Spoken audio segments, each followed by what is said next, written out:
Stamattina si è svolta la cerimonia di consegna delle 14 nuove autovetture Fiat tipo ai Vigili del Fuoco presso il distaccamento di Vittorio Veneto.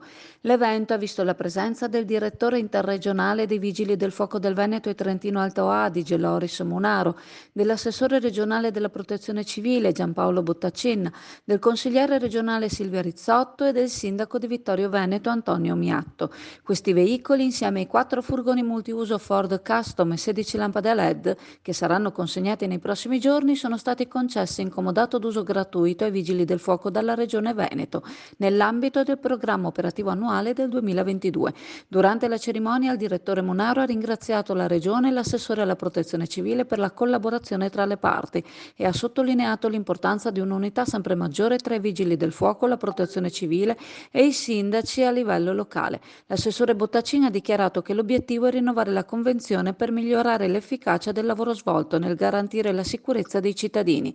Durante l'evento sono state anche discusse le necessità nel campo del soccorso e del sistema di protezione civile. Passa all'Indiga a trascorrere una pausa in relax e vista mare. All'Indiga troverai dell'ottimo gelato artigianale, gusti tradizionali e novità per deliziare il tuo palato.